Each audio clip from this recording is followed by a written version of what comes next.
Hey guys, how's everyone doing? This is Sir Jedi Sentinel, and welcome back to another video. I don't know whether I'm going to put this in vlogs or reviews, because it kind of falls under both. I'll probably just upload it into both. But today, as you can see from the title below, we will be looking at Star Wars Episode 8, The Last Jedi. Released in December of 2017, written and directed by Rian Johnson, starring Daisy Ridley, John Boyega, Oscar Isaac, Adam Driver, Mark Hamill, Carrie Fisher, and Laura Dern. But we're not going to be talking about it exactly, because The Last Jedi, at least online, is a very polarizing movie. People either love it or hate it. And earlier this year, during May 4th, Star Wars Day, I rewatched the Skywalker saga. I didn't have time to do the anthology trilogy, which is just what I call the Clone Wars, Rogue One, and Solo. And upon rewatch, The Last Jedi is my favorite movie in the Star Wars saga. And it's just, I've seen people for years rally against it with all these criticisms. And it's just, I finally decided I need to do this. The criticisms of The Last Jedi make no sense. I'm sorry. They don't. Now, people would have you believe it's the worst Star Wars movie of all time, but that's just because the vocal minority is screaming so loud. Like, if you pull up websites like Amazon or Best Buy or Walmart, or even Rotten Tomatoes, and read reviews, most of them are middle of the road. I liked it. It was good. Had some good moments. Had some moments I didn't like. That's where most people fall. But you know, people are screaming about all these perceived issues so loudly that that they're trying to make it seem like it's a terrible movie, and it's really not.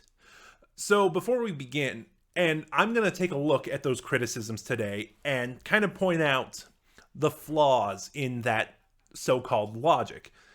Before we begin properly, though, I do have a couple things I want to say. First and foremost, well, actually even before that, keep it respectful in the comments, please. It's okay to disagree, and I'm open to conversation.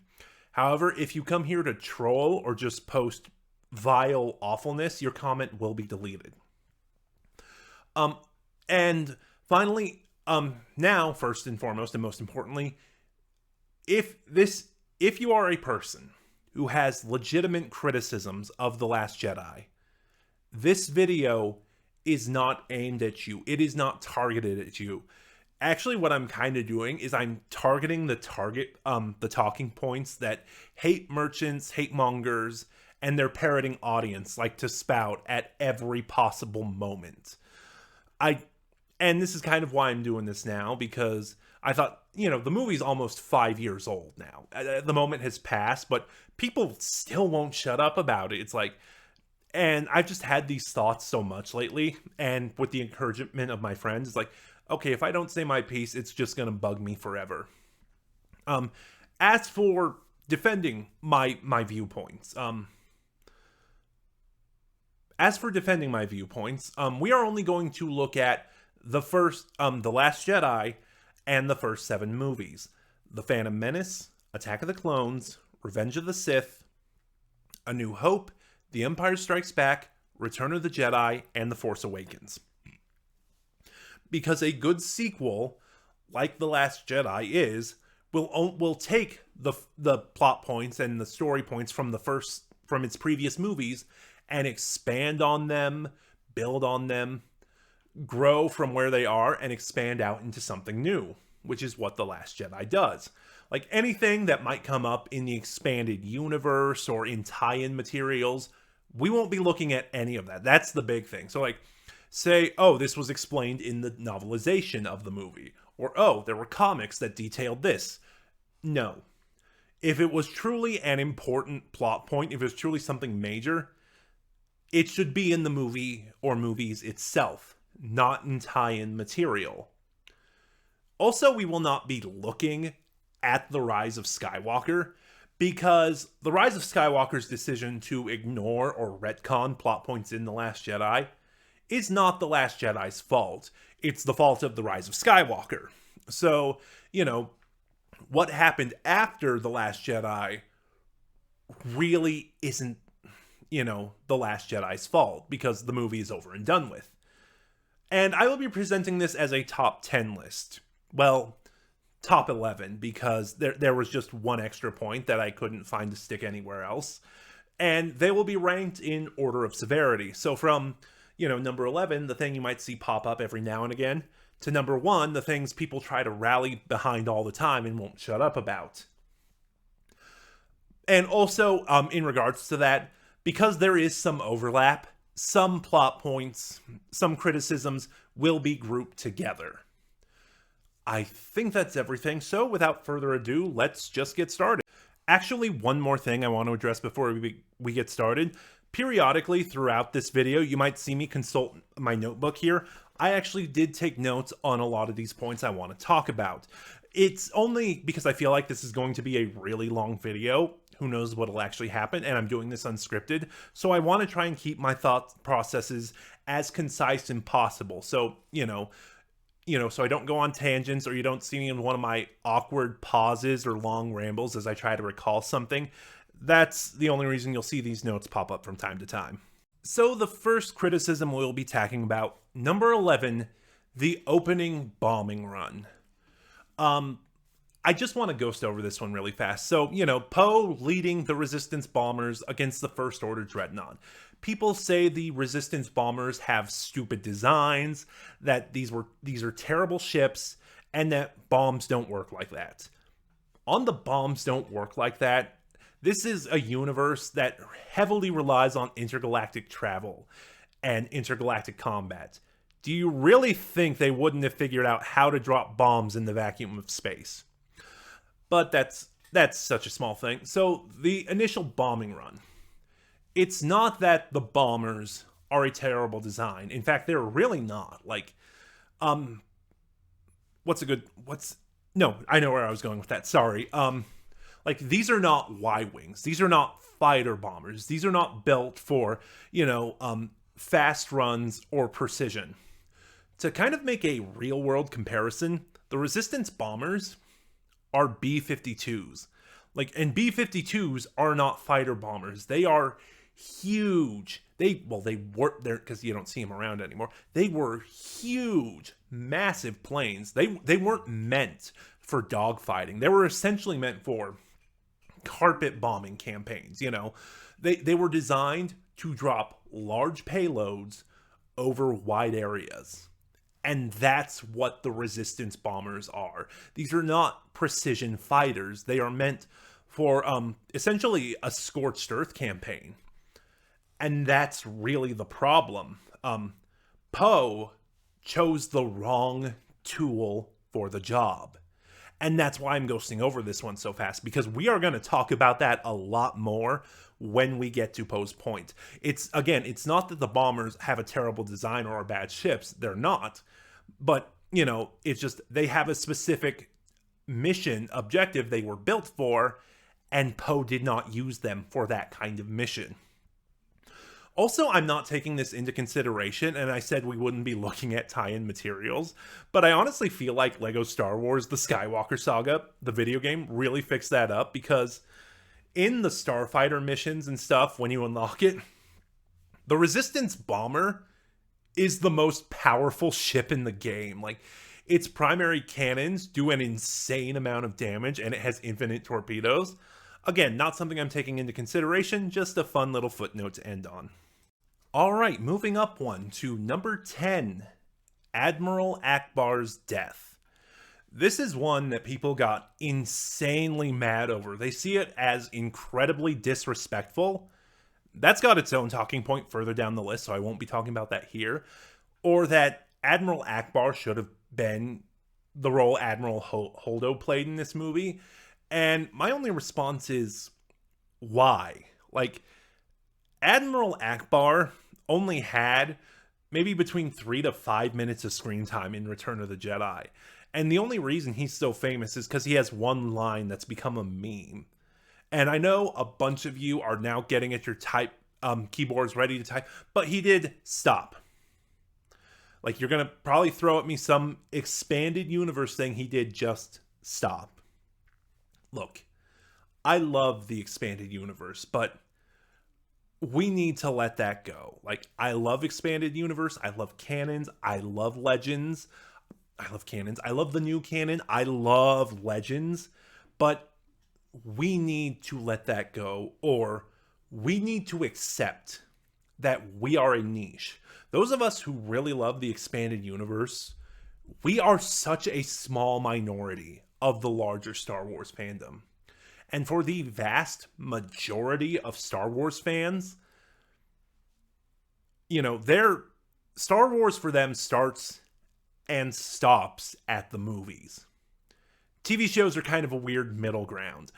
But yeah, and that's just it. Without the EU, Admiral Akbar just isn't that special. Also, to address some of those criticisms that Admiral Akbar should have played Admiral Holdo's role. Really? Put Admiral Akbar in Holdo's role. Change nothing else. Leave the plot the same. Leave the dialogue the same. You people hate Admiral Holdo. Would you really have accepted that? Number 9. The antagonist, General Hux, is made too comedic. This is one I don't get, because also I'm going to kind of tie in another criticism with this one, and about the film's approach to humor. A lot of people say the humorous moments feel out of place or there's no balance.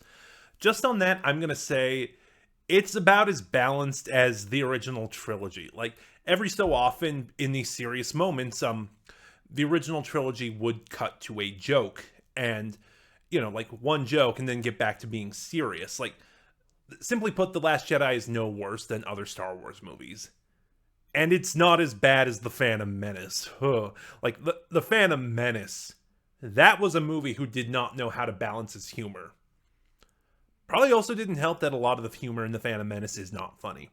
But anyway, going back now to Hux being made too comedic and not threatening, I really don't see how. You know, like, if it was a constant, maybe, but there's only really the one scene where Hux is played for comedy. You know, that opening scene right before the bombing run where Poe prank calls him. There is no other scene like it involving Hux in the movie. You know, he has this almost fanatical devotion to the First Order and pursuing the Resistance to their ultimate destruction. Heck, even though we know he's gonna live, the scene where he nearly decides to kill an unconscious Kylo Ren is one of the most intense scenes in the movie. Like, Hux is a social climber and a political extremist. And quite honestly, in the sequel trilogy, at least, of the sequel trilogy villains, Hux is probably the scariest, just because, especially in the last few years, we've seen so many real-world examples of the type of extremism he exhibits. Number 8. The Leia scene. So there are 3 major criticisms of this scene. There's only one I'm going to concede to and agree on. Yes, it is shot horribly. It does not look good at all. Honestly, to be a little morbid, I'm sorry, I imagine that in the production schedule, I don't know what happened, but I imagine that this was one of the last things they filmed, and when the film entered the editing process, they probably realized, oh, hey, we need to do reshoots. This doesn't look good. And then Carrie Fisher had her heart attack, so they couldn't. That's my theory. I don't know what actually happened. I don't know what the filming cycle or the production cycle or the editing cycle for this movie was like. But if I had to guess why the scene doesn't look good, that is why. Now, let's look at the other 2 criticisms for this scene that don't actually make sense. 1, Leia should have died in the vacuum of space. And 2, Leia can't do that. So first, I hate to bring down Star Wars like this, but let's be honest. It's a movie about space wizards. Star Wars is a fantasy. And one thing about fantasy is that it adheres to its own set of logic and rules. It does not adhere to real world logic. You know, so if this was a movie set in the real world, yes, Leia would have died in the vacuum of space, but because it has its own set of rules, that obviously didn't happen. Other things, this is a bigger thing in the expanded universe, so I'm not gonna really go there, but to a degree, the movies themselves have established that to a certain degree, the Force is sentient. Like you really hear it in the prequels, by the will of the Force, or the Jedi call themselves servants of the Force. If you really wanted to, you could make the argument that being sentient, the Force had a bigger purpose for Leia and needed her alive and thus acted through her unconscious body. That's a little too much of an inference for me, but that is one reading of the scene. But as for Leia not being able to do that, I see this argument all the time. Leia never trained in the Force. She can't do that. And all that reads to me is, gasp, oh no, a Skywalker used the Force. It especially doesn't help that, again, in previous movies, Anakin and Luke displayed a similar what's the word? Did I write the word in my notes?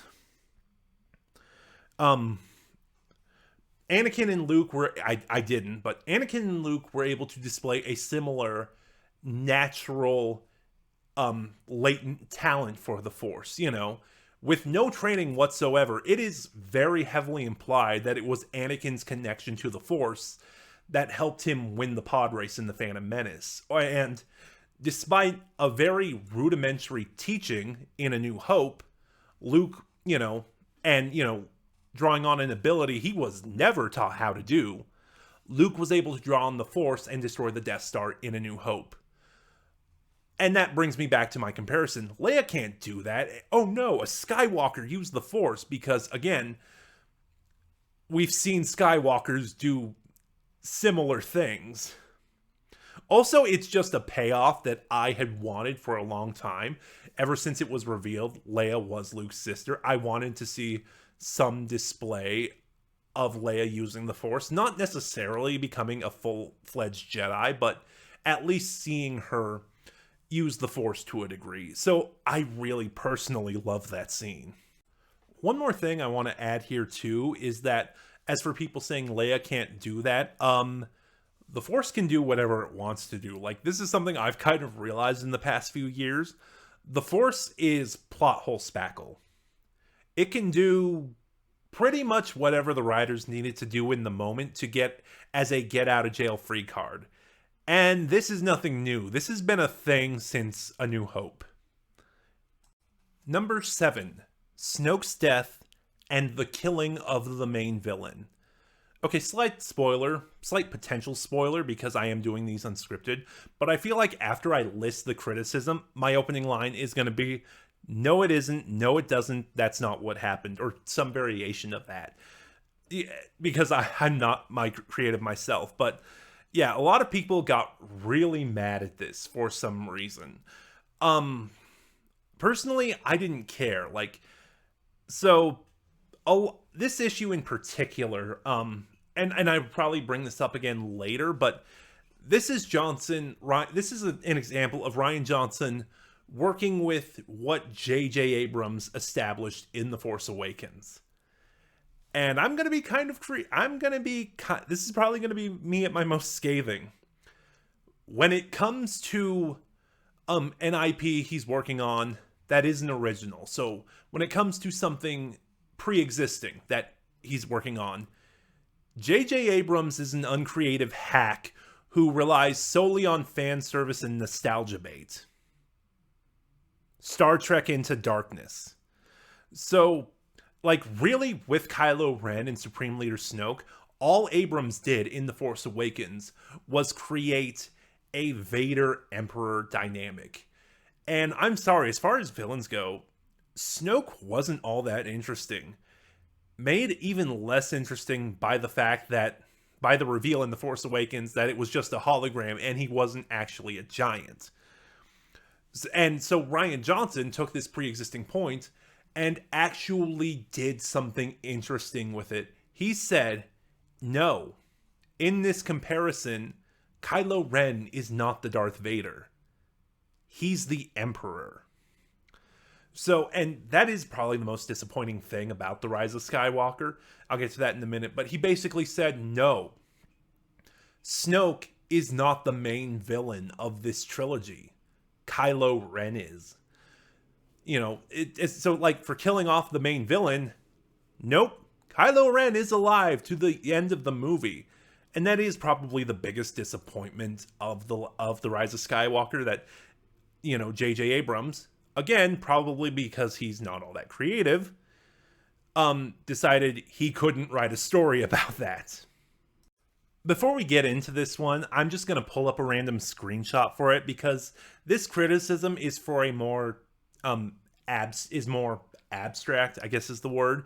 So, number 6, the movie finishes everything. Everyone's arcs are completed. It leaves the characters and the conflict with nowhere else to go.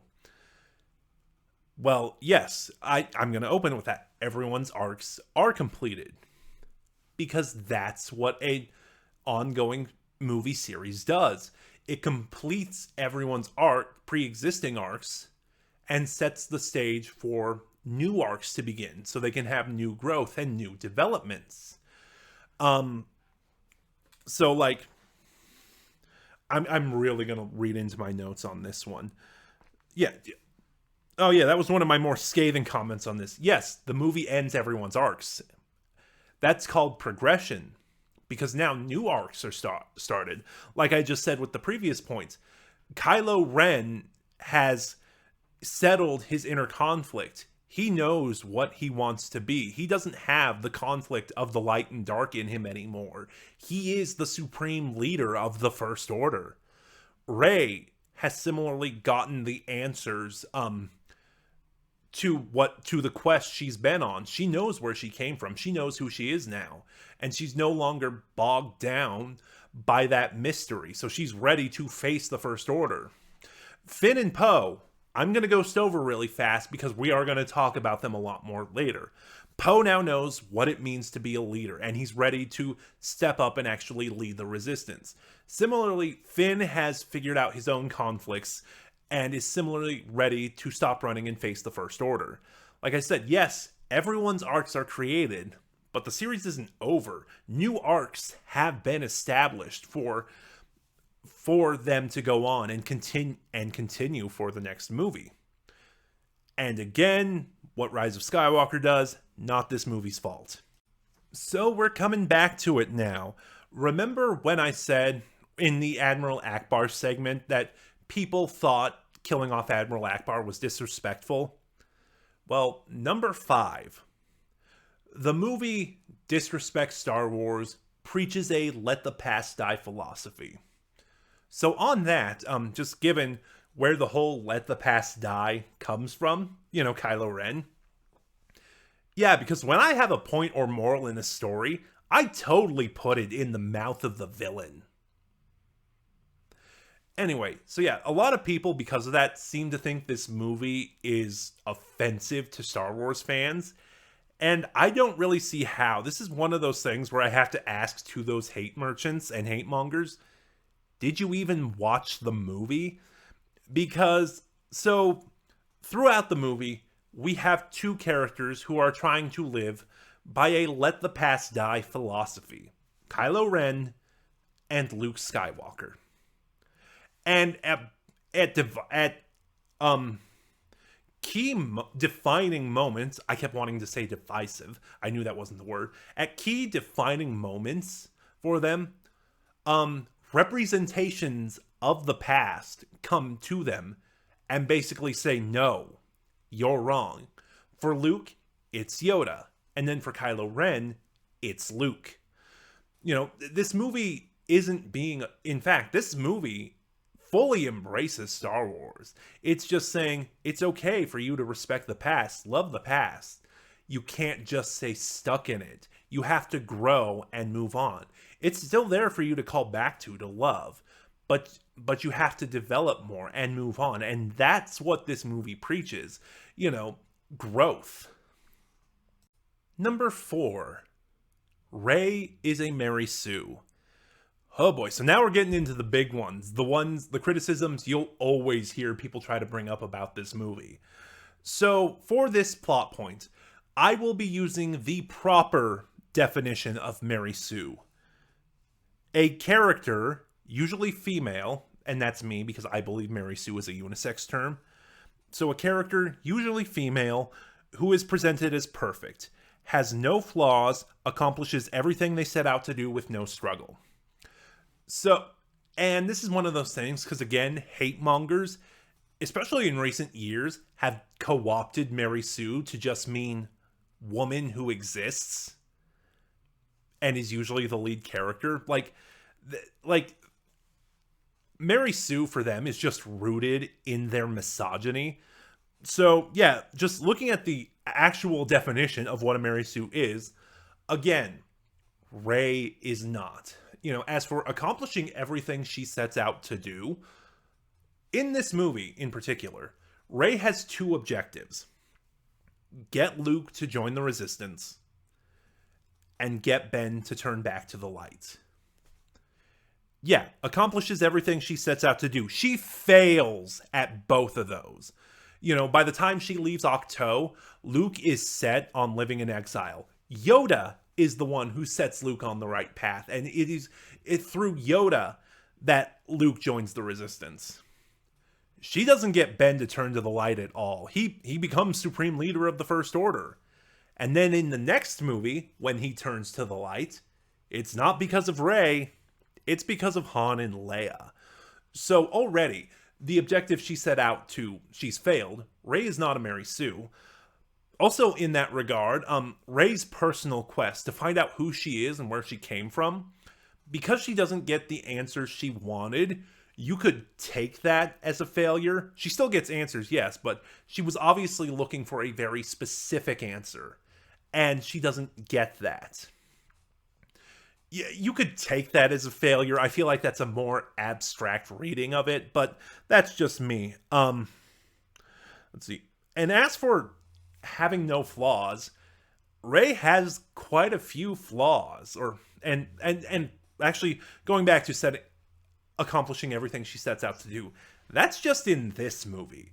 Like in The Force Awakens, Rey had her own set of failures too. She got captured by Kylo Ren. She thought she could take him on, and instead he threw her into a tree and knocked her out. It's only because Rey only beat Kylo Ren because he had a gaping wound in his stomach, and potentially, this is much more inference, after chasing them down and fighting Finn, he was kind of exhausted. Like, people want to use that fight to call Rey a Mary Sue. Rey had so many handicaps against Kylo Ren in that fight.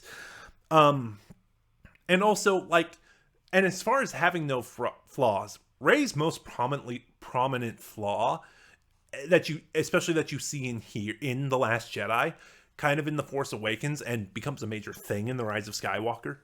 She has a short fuse. She's quick to anger. And when she does get mad, she just jumps headfirst into any conflict without thinking. And as far as that too, one of Rey's other flaws, as presented in this movie, is her own personal quest of self-discovery often interrupts her mission. So she came to Ahch-To to get Luke to join I almost called it the First Order. She came to Ahch-To to get Luke to join the Resistance. But every so often, her own quest distracts her from that mission. So after monitoring what Luke's daily life is like, she finds the ancient Jedi texts. Despite Luke's warnings, she goes into the cave where she gets some version of the truth of where she came from. Rey lets her quest for self-discovery distract herself, and just because people wanted to claim that The Force Awakens and The Last Jedi rehash A New Hope and The Empire Strikes Back, and if we look at Rey as the protagonist of the sequel trilogy with those comparisons, really all calling Rey a Mary Sue does is make Luke and Anakin look like one. If you've been following along with this video, and if you've seen the response to The Last Jedi online, even all these years later, you probably know what these last three are going to be. You probably don't know the order, but I bet you know what these last three are going to be. Number 3, Finn, Rose, and Canto Bight. This is also going to be really one of the big... This point is also going to be one of the big points where I co-opt and roll a bunch of the criticisms together into one, starting with The Last Jedi sidelines Finn. Again, really, no it doesn't. So let's look at Finn's arc in The Force Awakens. He defects from the First Order. He tries to escape with Poe, and then he wants to run away to flee the First Order. He wants to run away and flee the First Order, and then he meets Rey, and he wants to run away with Rey, and then they get to Takodana, where Rey gets captured, and then he wants to rescue Rey so they can keep running away, and then he gets knocked out. And so here's the thing, because he got knocked out, really, Finn's arc in The Force Awakens was left unfinished. There's two things I want to say. I'm not sure which way to go there.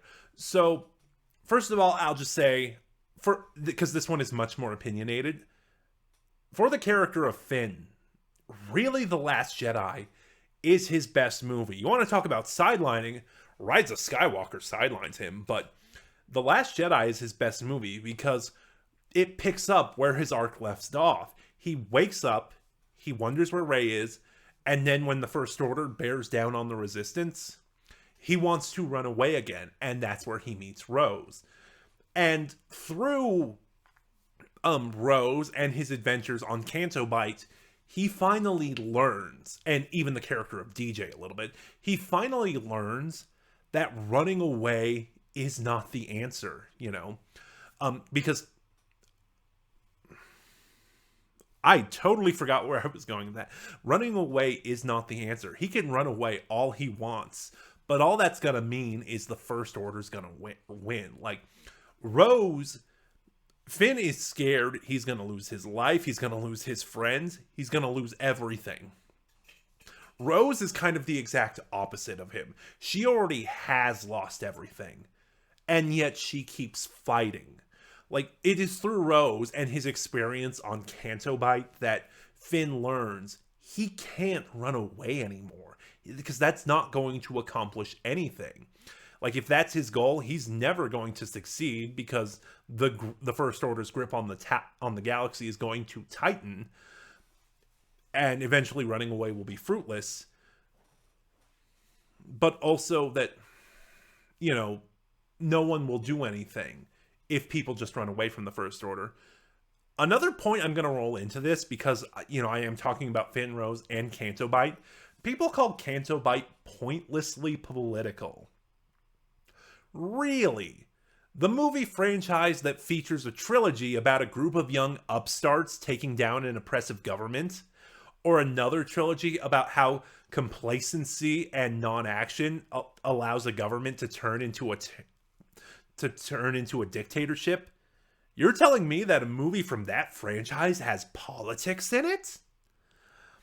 That's all I have to really say on that. Just the whole Canto Bight is political. You made Star Wars political arguments are stupid, especially if you look at the roots, or especially if you see some of George Lucas's comments. Like, in the original trilogy, according to George Lucas, the Empire, the Galactic Empire, the bad guys, are the United States government. Like, they are an allegory for the United States government. And in Return of the Jedi, the Ewoks are the Viet Cong. And anyway, and going back to this whole thing with Finn's arc, and then you get into the third act, and Finn's arc starts to change. Now that he has kind of his answer, now that he knows running away is fruitless and will accomplish nothing, he kind of turns into a terrorist almost. He turns into an extremist with this obsession with fighting and destroying the First Order.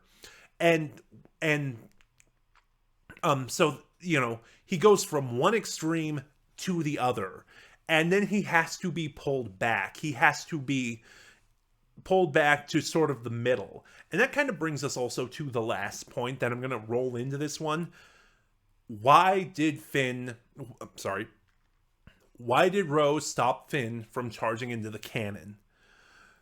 So again, because it's the defining moment that pulls Finn away from his extremism.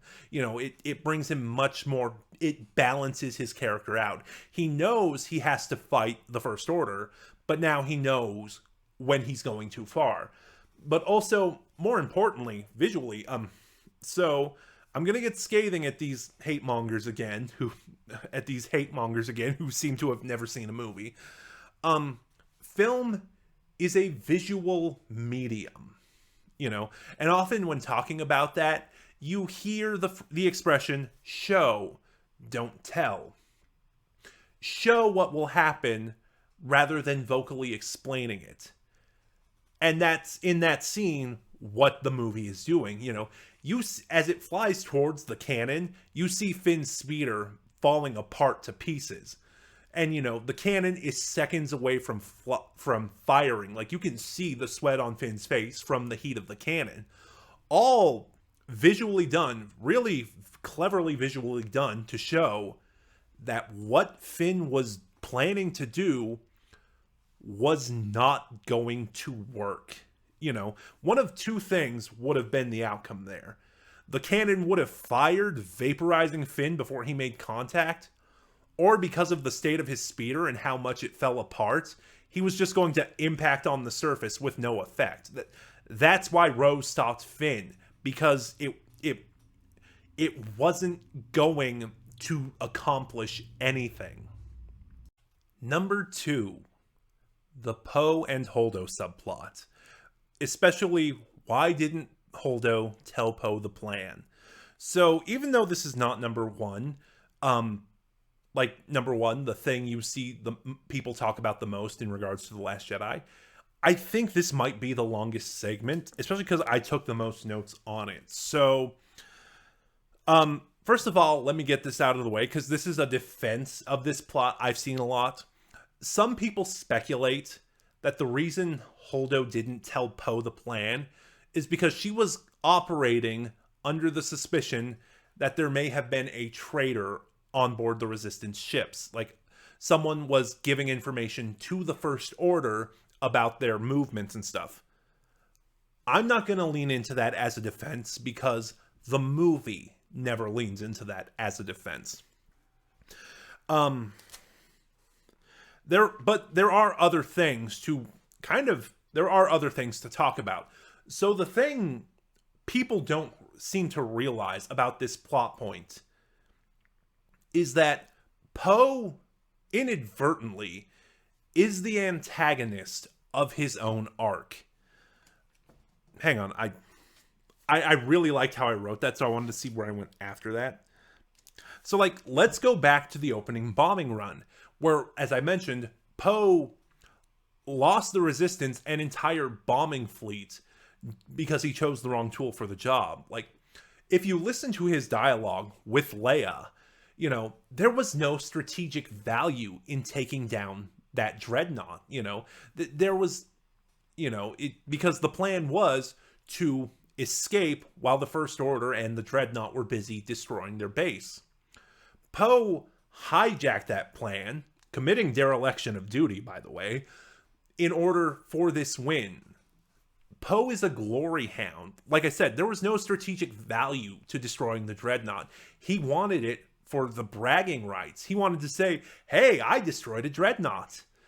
And arguably, it's because the Resistance didn't get away and they stayed behind to destroy that dreadnought that the First Order was able to track them, because setting up a trace takes time. Arguably, had Poe stuck to the plan and the Resistance escaped when they were supposed to, they might never have been able to track them. So, essentially, in a way, when the Supremacy, the name of Snoke's ship, shows up, it's his fault, because he wanted a win, because Poe doesn't know how to play the long game. Poe knows nothing about being a leader. He sees a win, he takes it. And that's not how you play war. Like, it's not just about the here and now, it's about the long game. Like, if I lose this fight, can I come back to play another time? Can I come back another day? Can I come back and maybe score an even more decisive win? Poe doesn't think like that. Hang on, let me see where I was going. Poe is a glorying hound. I said that it's not about smart decisions. It's not about the long game. He wanted the win. Arguably, had Poe followed the original plan, the Resistance would have gotten away. Like, here's the thing. All Poe does throughout his entire plot in The Last Jedi is prove Leia and Holdo right. Like I said, by hijacking their escape plan and turning it into an assault, Poe committed dereliction of duty. Leia was right to demote him, and Holdo was right to treat him the way he was supposed to following Leia's demotion. And in that regard, soldiers don't get the full picture. They don't get the plan, they get the orders. And as I said, Poe is not a leader.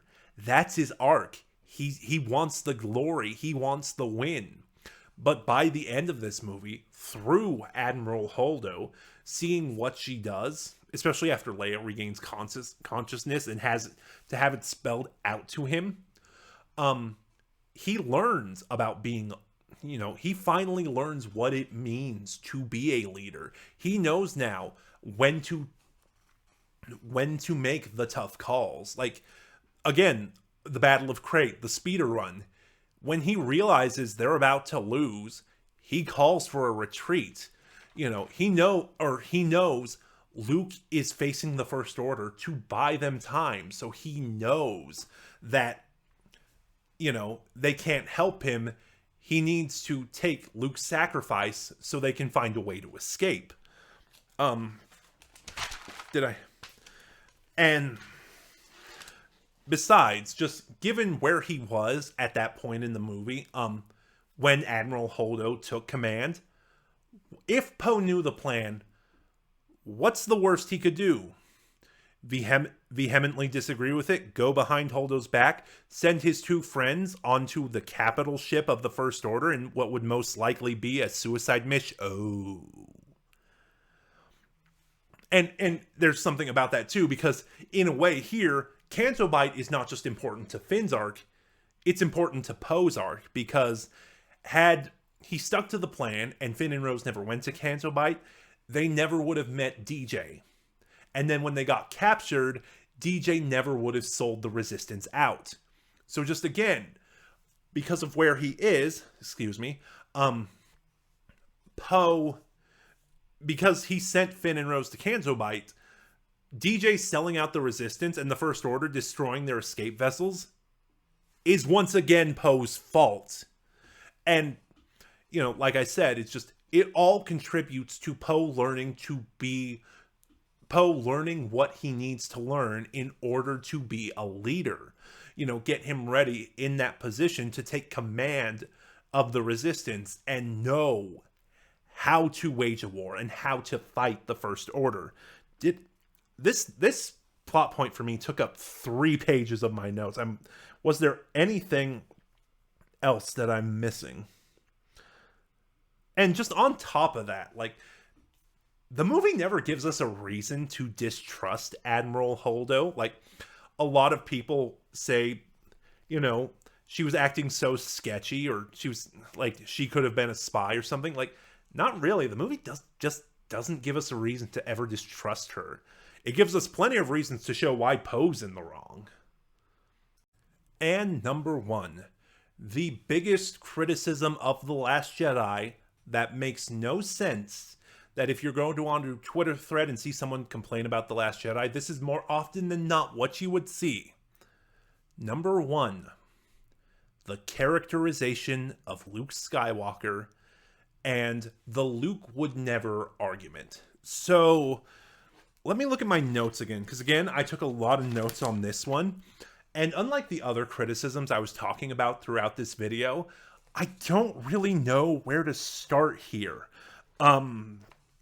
Just because, like, with the other points, there was a clear progression I knew I wanted to make. Like, I knew where I wanted to start, what I wanted to build up to, and where I wanted to end. This particular one was much more roundabout. Like, there's a lot of things I can talk about. I just don't know where to. So, first of all, let's talk about Mark Hamill for a minute, because this is a point about this that everyone rallies about.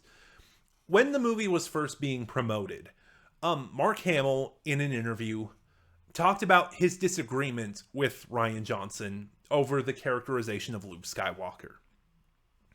And this was a thing everyone of these hate mongers rallied around. Like, they're saying, your own lead hates your movie. That's how bad it is. It got so bad that it finally reached a point where when someone cited this on Twitter, Mark Hamill quote tweeted that and said, "All I wanted was to make a good movie. I got so much more than that." You know, and that's kind of a big thing about this plot point. That kind of ties into the movie itself. People aren't static. You know, just because something happens to them, they don't stay stuck in their ways. As time goes on, they change. Like, and I think that's the big thing about this particular plot point. People wanted the Luke from from Return of the Jedi, you know, that this person who showed so much growth and saved his father and saved the galaxy and was kind of bland, if we're being honest. And here's the thing, it's been in the Star Wars universe, it's been something like 30 years since then. Luke is, by human nature, Luke is not gonna be the same person. And that kind of brings us to another thing that I will talk about now. Because people say Luke's character here kind of disrespects Star Wars and disrespects his character arc, the journey he went on through the original trilogy. And that's a big thing, because this is something we need to talk about. Character arcs and character traits are not the same thing. Sometimes they will intersect, like a character's arc they go on, or let me define them first. A character arc is the journey the character goes on through the narrative. It is their personal growth. Character traits are essentially defining adjectives about that character. Now, sometimes an arc and a trait will intersect. You know, like the journey a character goes on in their arc will influence their traits. But that's not always the case. And it's not the case in Star Wars. Like, Luke's character arc had nothing to do with his trait of being impulsive. Like, Luke's entire modus operandi is act first, think later. Like, he never stops to plan things out. Luke is a creature of passion, not logic. You know, so like, hang on. Also, while I try to figure out where I was going with that, as far as the Luke would never do that argument in regards to what happened with Ben, ultimately he didn't, so it's kind of a moot point. But, like, as I said, he acts without thinking, and ultimately when he does, the consequences dawn on him when it's too late. Like, you know, just a couple of examples. A New Hope. Luke went off to rescue R2 without telling his aunt and uncle where he was going. And because he didn't, and he essentially went alone, because he went with 3PO, he was attacked by the Tusken Raiders. Luke ignored Ben's warning about the stormtroopers and raced home to see his aunt and uncle's corpses. Or, you know, Luke raced off in the Death Star to rescue the princess. And we saw how south that escape attempt went. Or at the beginning of The Empire Strikes Back, Luke chose not to return to Echo Base with Han and was mauled and captured by a Wampa. Or he abandoned his training with Yoda to rescue Han and Leia, where he was physically and emotionally traumatized by Darth Vader. And that's what I mean. Luke is impulsive. He does not consider consequences. And because he doesn't, they rear their ugly head every single time. Also, in that regard, people will say, well, Luke has a protective instinct. You know, he's flying off the handle like this because he's trying to protect the people he cares about. You know, like when Vader threatened Leia during their duel in Return of the Jedi. Okay. So, I totally forgot how I was going to set the stage. Luke used the Force to look into Ben's future. He saw the entire galaxy on fire. If you're making the case that Luke was motivated by a protective instinct, Luke was motivated by a protective instinct to protect the entire universe. Like, you can't have it both ways. And all your point does is reinforce the point that the narrative itself made. There was a lot to this. And then there's even a tangent I went on. Like there is also something interesting about that we see happen. So, like, the prequel trilogy, again, showing how this movie takes what came before it and builds on it and expands on it. It kind of shows the failure of Jedi dogma. And yet, despite that, you know, and essentially how it was the Jedi's non-intervention that essentially led to Darth Sidious wiping them out and establishing the Empire. Despite that, when Obi-Wan and Yoda trained Luke, they still adhered to that same dogma that failed them. So, of course, after stopping the Empire and saving the galaxy and starting his own order, Luke similarly adheres to that dogma when he's teaching his students. And similarly, it fails him with Ben. You know, and ultimately it's with Luke and Rey that this cycle is broken. I don't know why I put that here. I'm sure there was a reason, but yeah, that's where I end. Because at the end of my notes here, I do talk about Mark Hamill's personal comments on it. And yeah, that people aren't static. We change our minds. We grow. We gain new beliefs. Our beliefs change.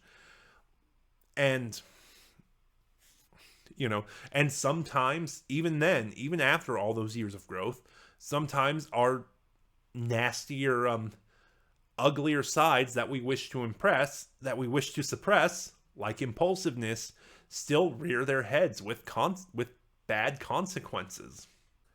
All right, I think that's everything I have to say. I've made my peace. Like I said, I love The Last Jedi, and the criticisms I keep seeing lobbied against it just don't make any sense to me. I hope you can understand why, and possibly, I hope I changed your mind. Have I? What are your thoughts? Please start a conversation in the comments below. Again, because this is kind of a hot button topic, be respectful. Remember to like, comment, subscribe. Click the bell next to subscribe to get notifications when I upload. And if you're truly interested, then in the description box below will be the link to my Twitter where you can follow me and get updates on the channel. This is Sir Jedi Sentinel, and I'll see you guys next time.